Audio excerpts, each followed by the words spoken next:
Electric vehicles are playing a bigger role in local government and university fleets. Today, several area organizations gathered to show how they're using EVs in daily operations. Jacob Phillips joins us live in studio with more. Jacob.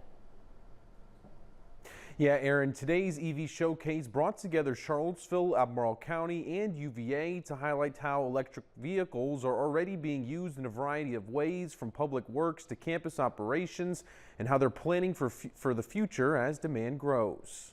The push toward a cleaner, more sustainable future was on full display Wednesday as Charlottesville and Albemarle County came together to showcase how electric vehicles are working their way into daily operations. Transportation is a large part of the community's emissions, approximately 1/3 of the carbon emissions in the city.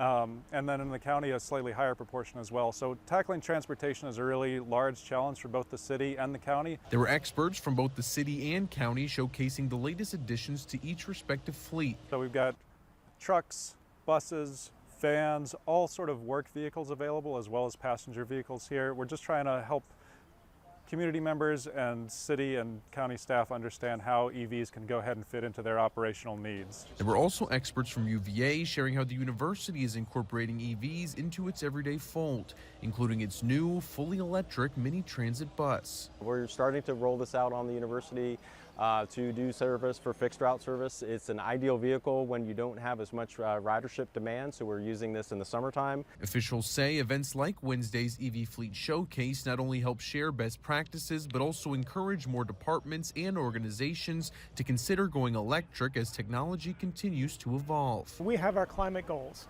that we're trying to achieve. We're trying to achieve approximately a 50% reduction in our carbon usage by around 2030 and ultimately go carbon neutral by 2050.